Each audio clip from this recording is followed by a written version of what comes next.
You ready? You guys ready? You guys ready?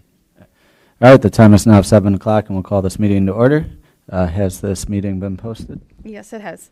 All right, well, roll call will show that all 5 board members are here and both student board members are here. And we will begin today's meeting with the Pledge of Allegiance. Allegiance to the flag of the United States of America and to the republic for which it stands, one nation, under God, indivisible, with liberty and justice for all. All right, we'll start with commendations. We have one set of commendations tonight, and that is for Graffiti, our school robotics team. They qualified for the state competition this year, and I'm going to turn it over to their coach, Mrs. Wild, who will allow them to share some of the requirements that they needed to get to that state competition this year. I'm Coach Wild, specifically coaching Graffiti, and I just have to say how proud I am of these kids and how hard they work.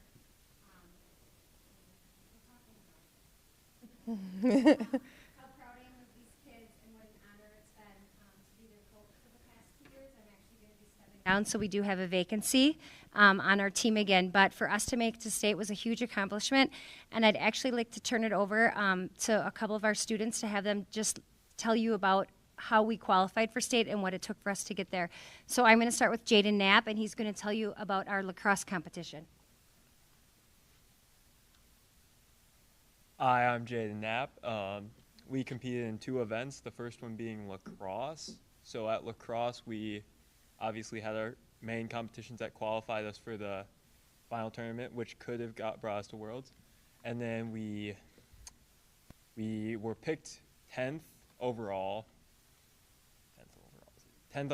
and then we made it to the second round in the tournament, and then we were out. And yeah. And we won the quality award for our robot, which this year we focused more on it being a more stout robot, because that was our motto: when in doubt, build stout. So our robot was good in the quality sense. So.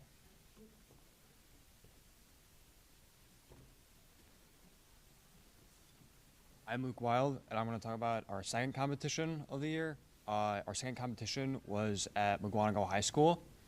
At this competition, we were ranked, I think, like 13th overall, and we ended up being the 8th Alliance captain. And we made it to the the quarterfinals and the playoffs.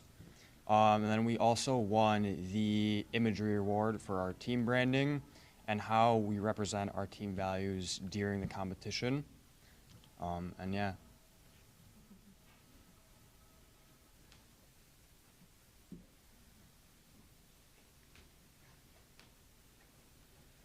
Hello, my name is Dane Wenzel. We qualified for state. Only the top third best teams in Wisconsin get to go to the state competition. Our team had a lot of fun, just like trying to improve our robot one last time for our last competition in the season. 2 of our seniors actually didn't go to graduation and instead went to the state competition. We had a lot of fun there.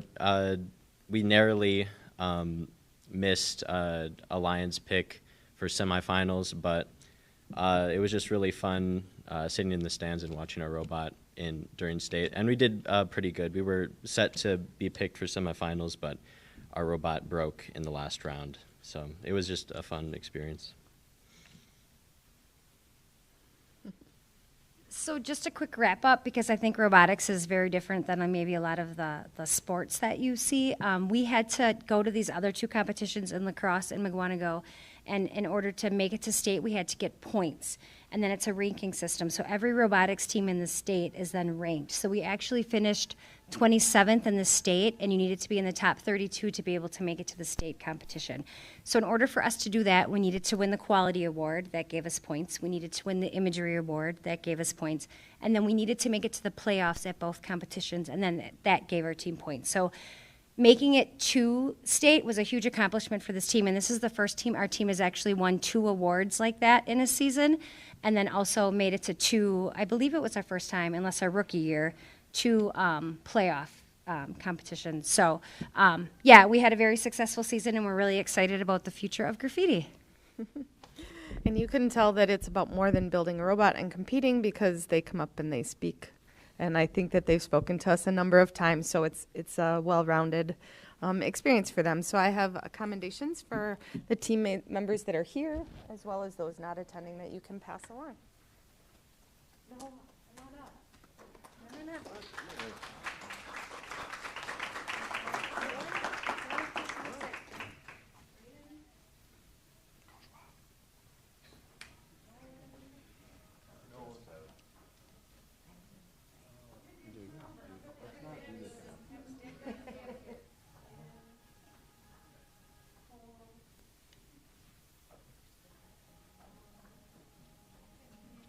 Oh, wonderful. Thank you.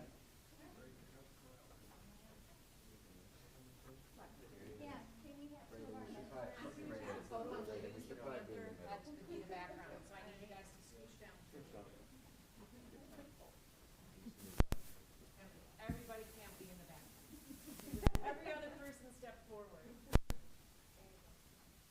And then you're gonna slide down over here to your left a little bit. Every other person step forward. There we go. Down one more.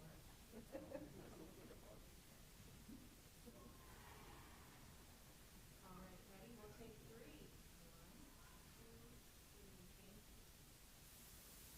Thank you.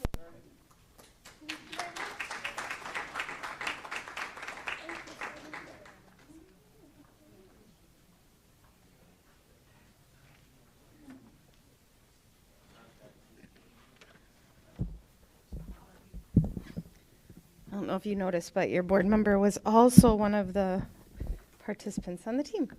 Noah. All right, we'll move on to communications.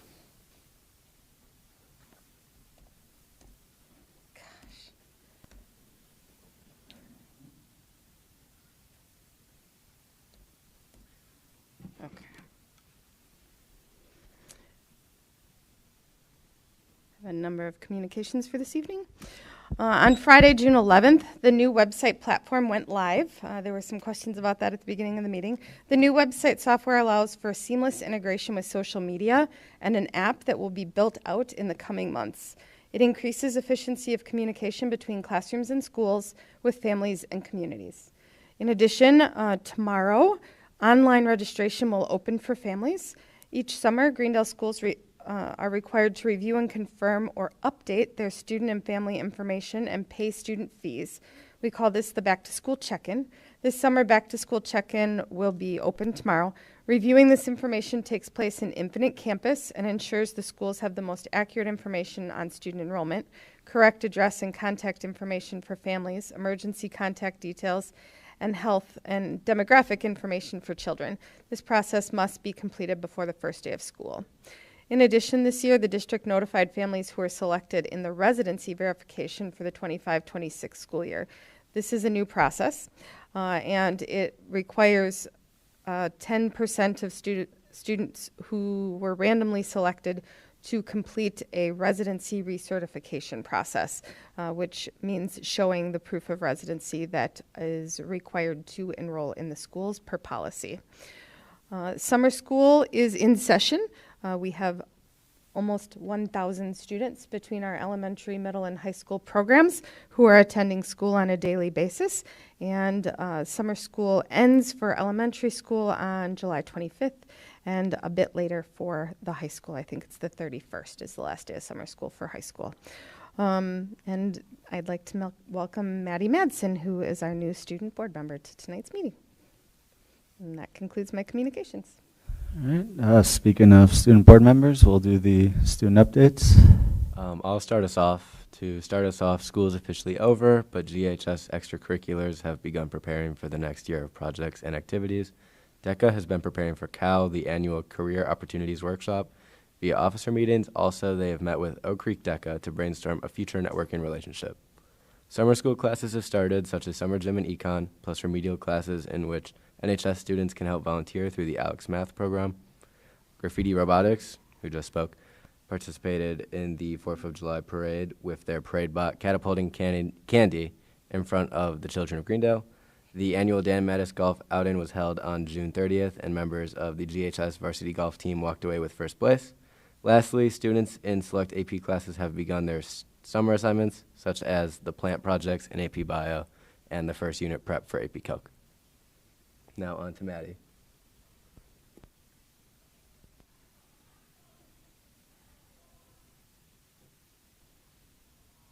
Sorry about that.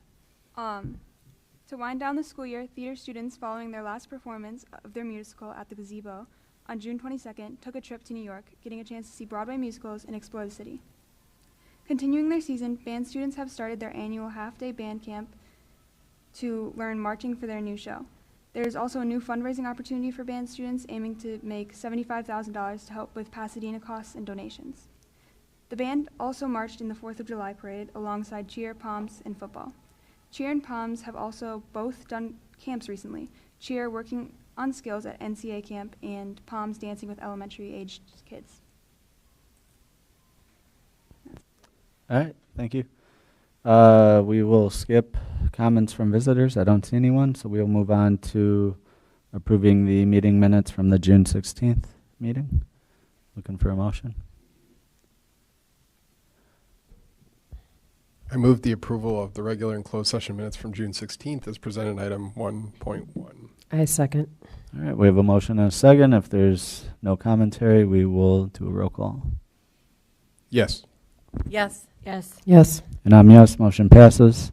Moving on to the financial reports. Jonathan? So the month of June is the end of our financial year. So you've seen in the report that I identified that these numbers are incomplete and they're preliminary based on the current financials at the point that we prepared the report for the board. For the operational fund, we wrote that we're currently estimating that that Fund 27 transfer is expected to be about $4.58 million, and so that's included as part of those operational expenses that you see here.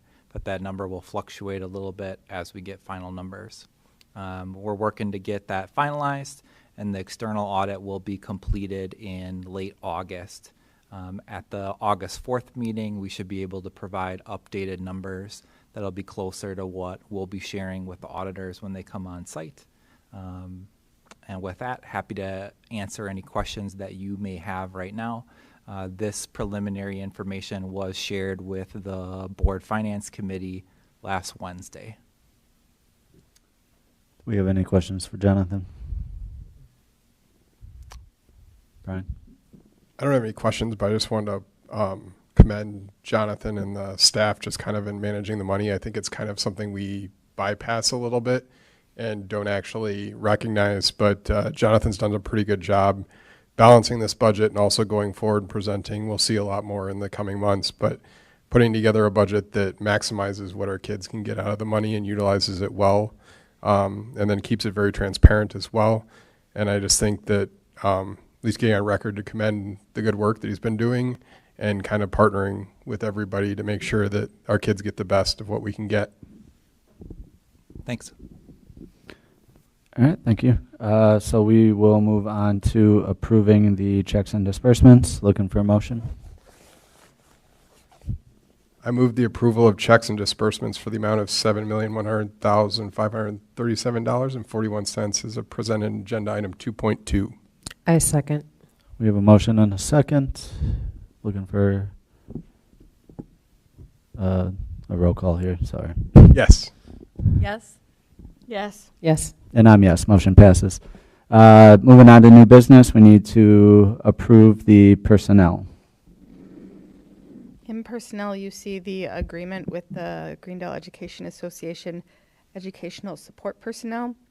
We discussed that negotiations process in closed session at the last meeting, and they have ratified the agreement, so it is recommended for approval. We have a number of teacher resignations and subsequent teacher appointments. Administration recommends approval. All right, looking for a motion. I move approval of the 25-26 GEA Educational Sport Personnel Agreement, the 2 teacher resignations, and 3 teacher appointments as presented in Agenda Item 4.1. I'll second. All right, we have a motion and a second, and if there's no questions or comments, we'll do a roll call. Yes. Yes? Yes. Yes. And I'm yes, motion passes. Moving on, approving the academic standards. I'm going to turn this over to Tracy Flater to share a little bit of information. This is an annual requirement by state law. All right, so the purpose of the academic standards is to ensure that our students are both college and career ready. The curriculum we have in place in each content area is aligned with the Wisconsin academic standards. And as part of our curriculum review process and research and best practice, college readiness standards are examined. In many cases, national standards and ACT standards are considered and included within the curriculum approval process. Many of the Wisconsin academic standards have been reviewed in conjunction with a set of national standards and mirror these standards with adjustments appropriate to the state of Wisconsin. It is recommended that the board continues to approve the Wisconsin academic standards as our current curriculum, as mentioned before, is aligned with these standards in all content areas. And I'll take any questions if you have any. Just one clarification. Social studies, I believe that, should that say 2025? I just think there's an extra one in there. Yes. Okay. Yes. All right. Thank you. Any other questions? No? All right. We need to approve it, so we'll look for a motion. I move approval of the academic standards as presented in Agenda Item 4.2. I'll second. We have a motion and a second, so if there's no other questions, we will do a roll call. Yes. Yes? Yes. Yes. And I'm yes, motion passes. Moving on to approving the Cudahy agreement. This was discussed at the last board meeting, and it is a cooperative agreement to replace 20% of a physical therapist due to retirement that you discussed in June. Looking for a motion. I'll move approval of the, Cudahy 66.03 agreement as outlined in Agenda Item 4.3. I second. We have a motion and a second. If there's no questions, we'll do a roll call. Yes. Yes? Yes. Yes. And I'm yes, motion passes. Moving on to the Southeastern Wisconsin School Alliance. The Southeastern Wisconsin School Alliance is an organization that we have joined and participated in. Those meetings are attended monthly by Jonathan Mitchell and Kathy Weed-Vincent. It is the role of the organization is to review legislation and address issues as they come. The organization employs an executive director and legislative liaisons to support messaging.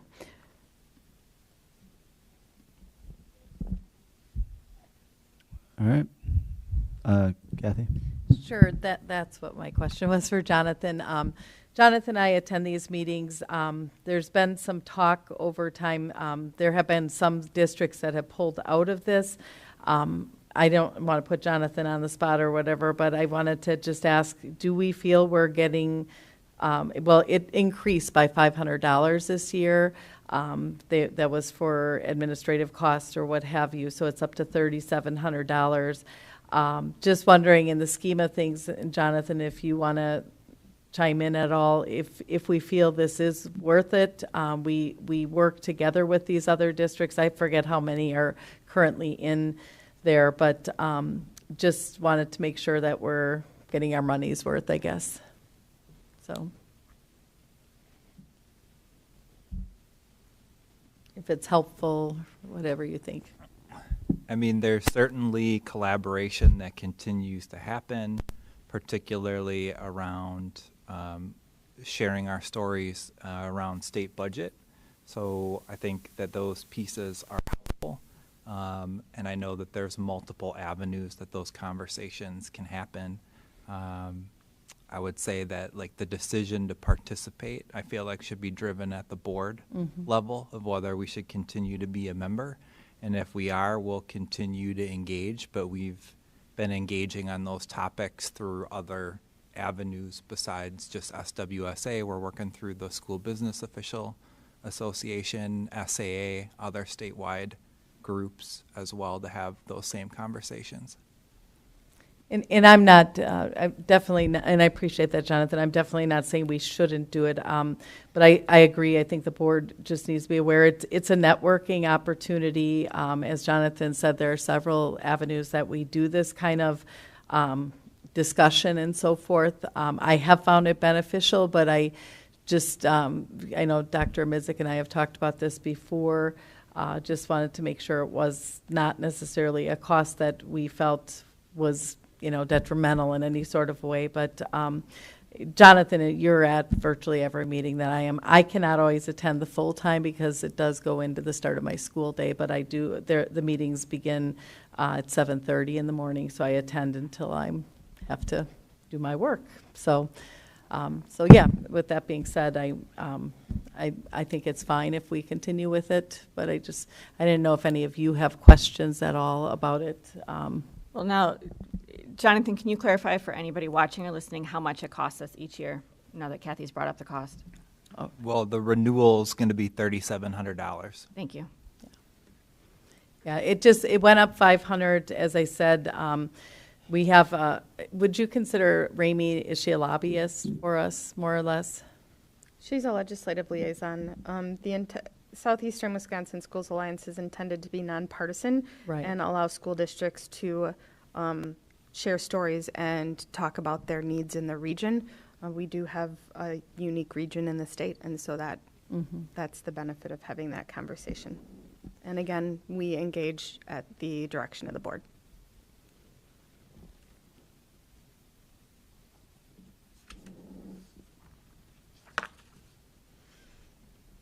Okay, I'm good. Okay. I'm okay with it. We did have lengthy discussion with the $500. There hasn't been an increase in the entire time I've been serving on that committee, so it does make sense that there's some administrative costs that they had to. But okay, so I didn't know if you were steering us away from not being no, involved. I wasn't necessarily. I just we're watching the dollars, as you know, with budget and so forth. So I just wanted to make sure you guys were okay with that. Jonathan and I both do participate in that, and I have opportunities to talk to some of these board members at other functions as well about their work, the work that we do with SWSA. So. All right. So we'll need to approve it. Need a motion? Yep. All right, I'll move approval of the Southeastern Wisconsin Schools Alliance 6603 as outlined in agenda item 4.4. I second. All right, we have a motion and a second. If no one has anything else to add, we'll do a roll call. Yes. Yes? Yes. Yes. And I'm yes. Motion passes. Moving on.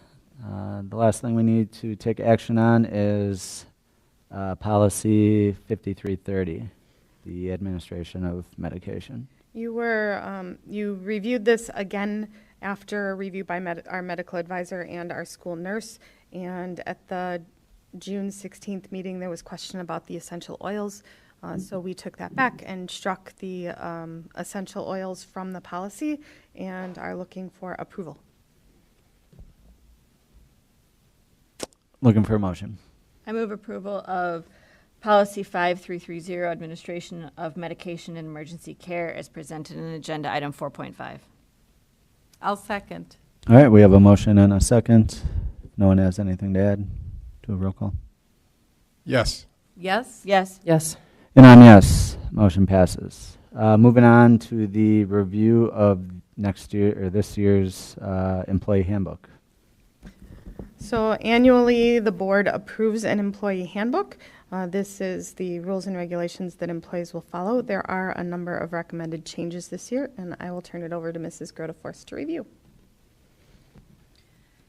Each year we do a review of the handbook language and keep track of any issues or questions that come up throughout the year. This year specifically looking at our attendance policies and procedures. The recommended language is consistent with practice, but just looking to document it within the handbook in comparison to some other district handbooks and how they handle employee attendance. One of the conversations that we have had with staff is a request for looking at PTO, paid time off policies, as opposed to our designation of sick versus personal days and how those are utilized.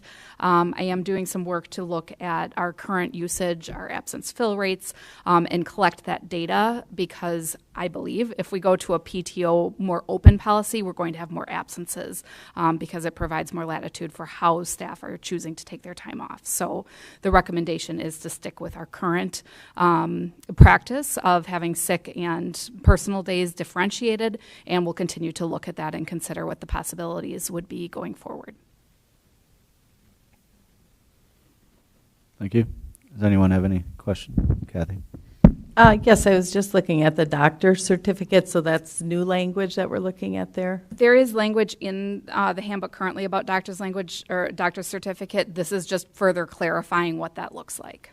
Okay, and so just explain, so there's a 2-hour time limit in there. Is that just because you've been having issues getting subs if it's too late? Correct. Okay. Yeah, and especially for sick leave, doctor's appointments, medical appointments, that it needs to be done in advance prior to that 2-hour time frame. Do you use something like a frontline, so they go on frontline, and is there a certain period at which they can't go on there then? That 2 hours will be the time that... No, it doesn't cut off. I believe it's 1 hour that the Red Rover deadline is for them to enter into the system, just because we need to make sure that someone at the school is aware that they're not going to be there within that 1 hour time frame, that they would need to call the office to also notify them of their absence so that we ensure that we have sub coverage. Okay. I know that can be a problem. In terms of the days off, I'm just speaking from some experience of my own. They used to have it be that if you were going to be out 3 days or more, you would have to have a doctor's note. Am I reading this right? They could be asked at any point to have a doctor's note? It has always been that it's at any point. Okay. If it's 3 consecutive days of absence, it qualifies for family medical leave or needs to be considered for family medical leave. Okay. Thank you. I would say, is there a penalty for the not being within that 2 hours? I'm just looking at acute illness or things that, like, they're walking on the job, they're sick, and it's just a no-go, or... No, they're allowed to use sick leave in that scenario. Sometimes we'll have that where people will come to work, not feel well, and they might see the on-site nurse practitioner in the course of the day. So it's really just that communication piece with a supervisor to make sure that the school is aware, again, so that we can ensure sub-coverage. And then is it worthwhile to separate, even with that certificate, to specify, like, an appointment use for, like, the certificate, like you're saying, like they're stepped away for an appointment versus an acute illness?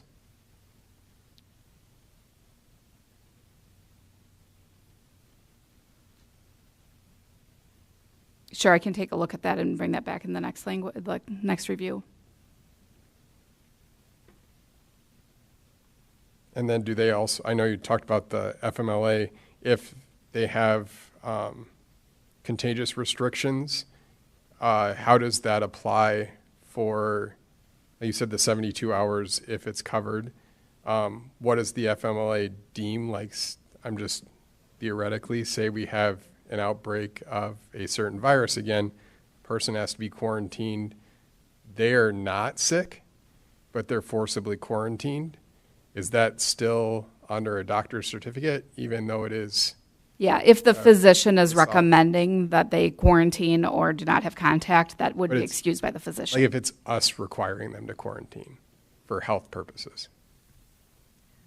We would be following the advice of either the health department or the physician in that scenario. And if it's a district decision or a health department decision that they quarantine, that would be an excused absence as medical leave, yes. Okay. And that's something that, in the event that there were something of that nature, that we would take action to make a revision to, in real time, to the policy or to the handbook. For example, during COVID, we had specific COVID available leave that provided coverage for those circumstances. Any other questions? All right, thank you. Moving on to the contracted cleaning proposal. Yeah, the district's at the end of a 3-year contract agreement. It covers evening cleaning at the high school, middle school, and one wing of Highland View, the newer wing that was added in the recent renovation. It also includes one staff position that's a lead second shift position here at the high school. Identified in the background document the RFP document that was completed and the 3 vendors that have participated. Our current vendor, LA Crystal, and then 2 others, Coverall Cleaning and Royalty Janitorial. We had one of those 3 bids come in significantly lower than the other 2, and so we're doing additional reference checks and due diligence regarding those proposals to make a final recommendation. We've got a really good relationship with the current provider, LA Crystal, and their performance during the 3 years of the contract. So our next steps with this to give information to the board this evening and then finalize a recommendation for approval on August 4th to get that set in place for the start of the school year. So with that, happy to answer questions that the board may have about the process. Any questions for Jonathan?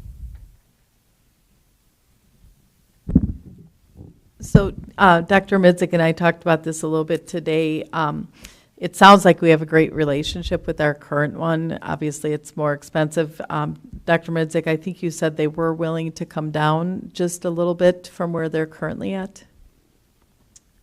That's part of the work that we're doing in analyzing that, so. Okay. You know, obviously we trust your judgment, Jonathan, and as you're working with them, you know, if they can lay out the similarities or differences between each of them, I think you're probably already doing that. But, you know, I mean, I don't want to say right now I want to go with LA Crystal, but if that seems to make the most sense going forward, even though it might be a little more expensive, you know, if something's working, then we may not want to change that.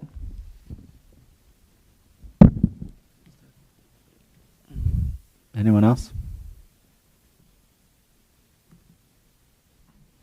No? All right. Thanks, Jonathan.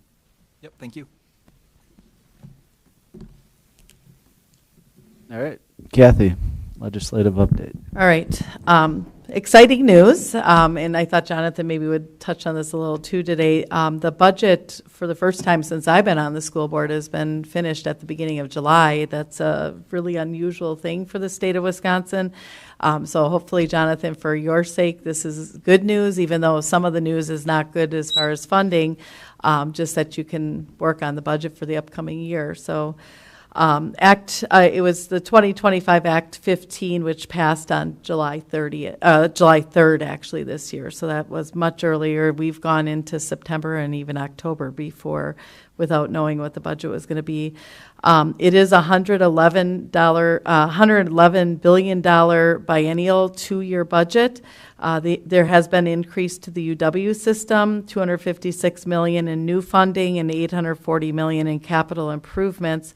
One thing that is the downside of this is there is no increase in general equalization aid. It's going to stay at the $325 per pupil. I didn't understand this, and maybe you can talk about it, Dr. Midzik. They said per pupil and 742 per pupils. Do you understand what that was? I don't have a lot of notes on that. That's the second year.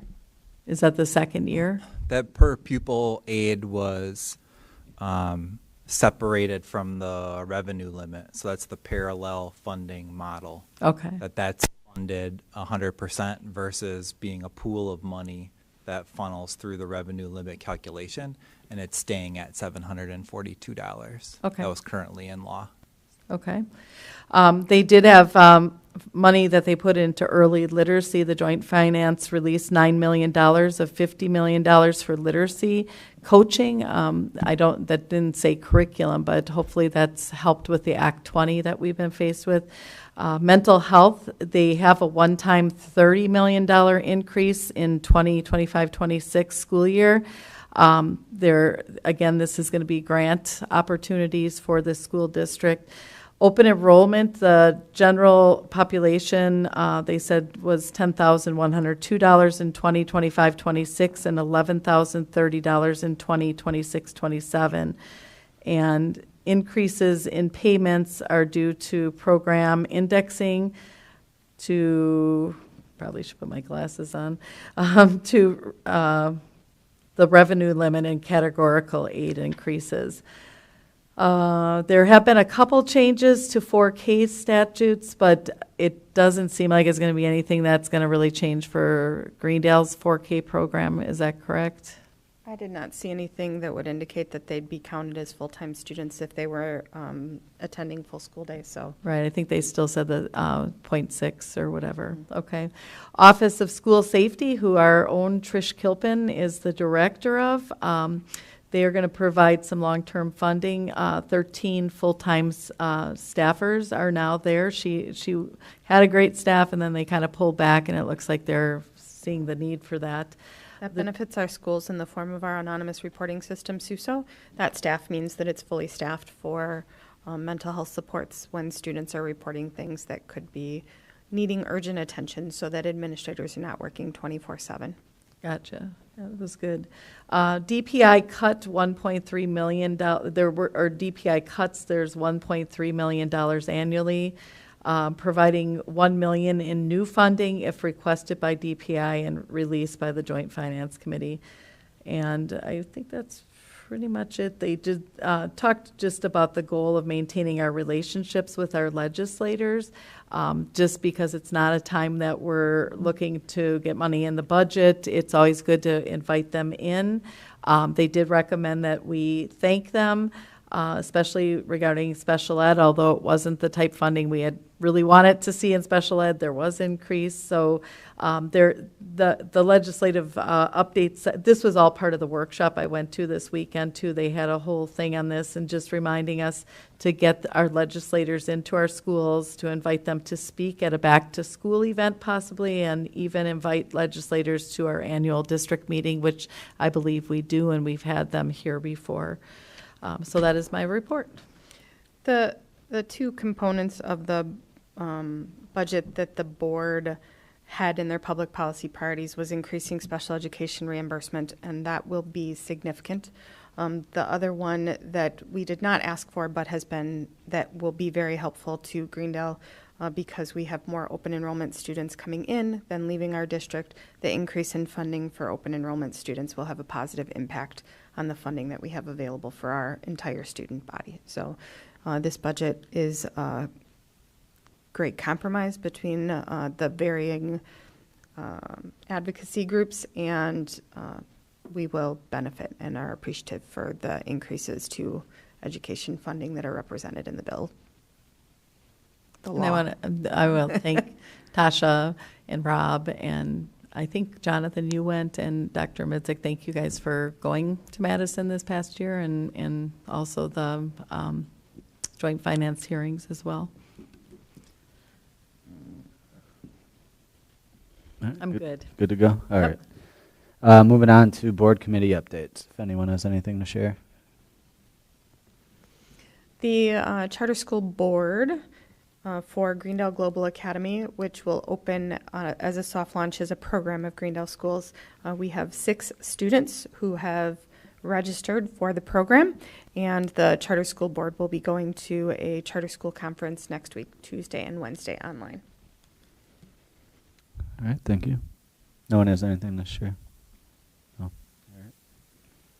All right. Moving on to board professional development, if anyone has anything to share. Kathy? I do. I won't give you the whole rundown of my whole weekend, but I did go up to Stevens Point this past weekend for the state summer learning symposium, they call it now. It used to be leadership.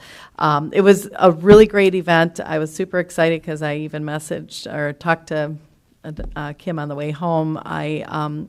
Charles Franklin from Marquette Law Poll was there. He was our keynote speaker on Friday night for dinner, and he actually sat at our table, so we had a really nice opportunity to talk to him. And he just presented a lot of great information about trends in education right now. In particular, the the kind of polarization between the two political parties and just how people are viewing public education. I think it's important that we understand that there is some dissension from public education, but the graphs that he showed also showed ways in which people are supporting, and so it was really beneficial. So Friday I attended, I'll just tell you the sessions I attended, and I can provide you, I said to Kim I would write up something just to give you guys some background on some of the sessions. But the first session I attended was on strategic succession, building sustainable leadership. And Kim and I have talked in our district. We obviously have a plan, as she has worked with Maggie and with Rachel, who used to be with us, just in terms of building that pipeline and make sure that we have sustainable and stability with our organization. So that session was very well done, I thought. And that was my first session. I went to a session on communication. I always think of Kitty when I attend these sessions and the great job she's doing for us.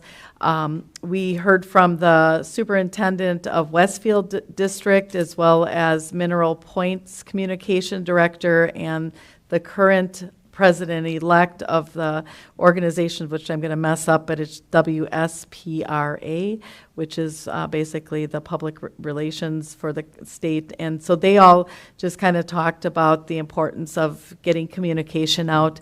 I think Kitty does a great job in our district with multiple avenues of that, and I'm constantly seeing her things on LinkedIn, Facebook, Instagram, and there's a lot more. I will just comment that some districts don't seem to even have a communications person, whereas we have Kitty, who is actually putting our narrative out there in a positive way. So I want to thank you for that. Our most recent thing that she did was the publicity we got with the band going to the Rose Parade and just the coverage that we had for that. So obviously you have great relationships with the communications people, our media in the area. There was a social media and youth mental health session that I went to, and that was run by Linda Hall. I actually got to sit with her for lunch. She is from the Office of Children's Mental Health, and she is the director. She works very closely with the Office of School Safety as well.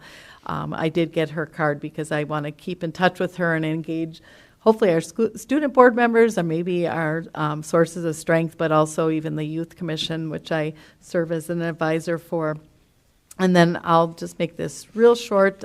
Day 2, which was Saturday, I attended a session on empowering school communities and watching stakeholder-driven plans in action, basically talking about building trust, which I want to thank Dr. Midzik for in her time here as our superintendent. She has done a great job rebuilding trust in the community, especially after an adversarial predecessor. So I want to thank you for that. That session was run by some of the WASB consultants, as well as District of Manawa district administrator. And then I did go to a session on calling all board presidents. There was a whole track on that, and I got a whole bunch of names for you that I'm going to put you in touch with. I shared with them our board levels of engagement. A lot of districts don't have something like that. And so I had an opportunity to just sit and learn from what they're doing in their districts. And it was just they were basically trying to get some networking going amongst board presidents in the state. And then the final session I attended was collaborating through intergovernmental agreements, and that was perfect because we had 2 6603 agreements today. The people up in the northern part of the state have it much harder in terms of rural areas because they're so spread apart. And if you can imagine, sometimes these kids are on buses for quite a period of time. So I think we're very fortunate down in southeastern Wisconsin that we have districts like Franklin, Greenfield, Whitnall, Cudahy, all these districts that we work with. And so that was just reassuring that we do a nice job building those partnerships. We heard that tonight with our not occupational, what was the one we approved from Cudahy again tonight? 6603 for a physical therapist. Physical therapist, thank you. So that was great, and so that session was very beneficial. So if any of you have any questions, otherwise I'll be sharing a few, I'll see if I can get flyers and stuff to you, but there were some things I picked up there that'll be helpful. Thank you. Thank you. Does anyone else have anything to add? No? All right. Moving on to the board calendar. There are 3 potential events that board members may be present at. The Greendale Community Theater that you hear rehearsing across the hall for Newsies, open on July 24th and close on August 2nd. So there are 3 shows the first weekend, Thursday, Friday, Saturday, and the same Thursday, Friday, Saturday the second weekend. So that's an opportunity to come out and see a great performance. And then we have a library board meeting later this week. Rob and I will be there. And the Greendale Global Academy Board will meet the following Wednesday. There's also the Historical Society Host Tower event on Sunday. Thank you. Yes. we Yeah, have- from 1 to 4 at the Host Tower if anybody can go, but there will be a lot of Greendale people there. Yes. It's the 50th anniversary of the development of the Historical Society, so. Greendale rocks, yes. All right.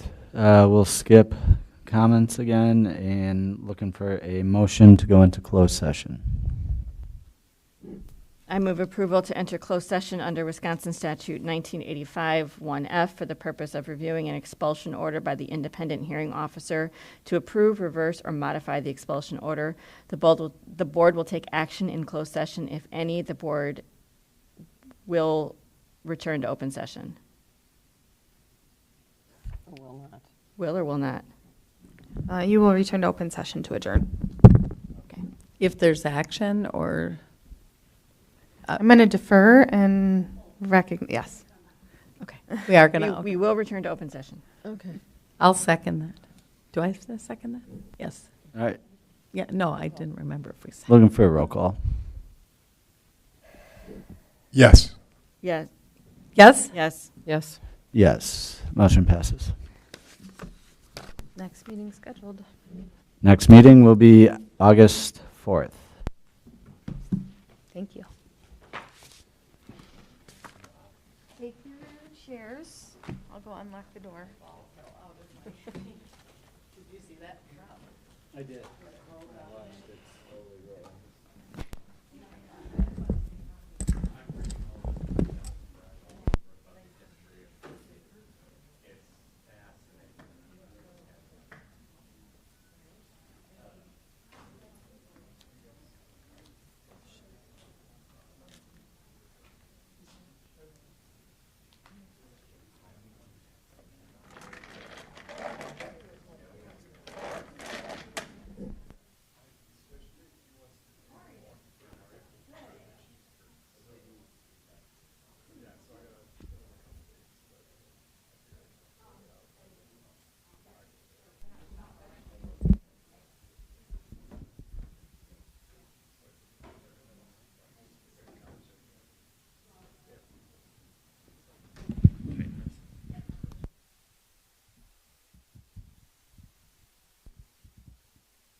All right, returning to open session.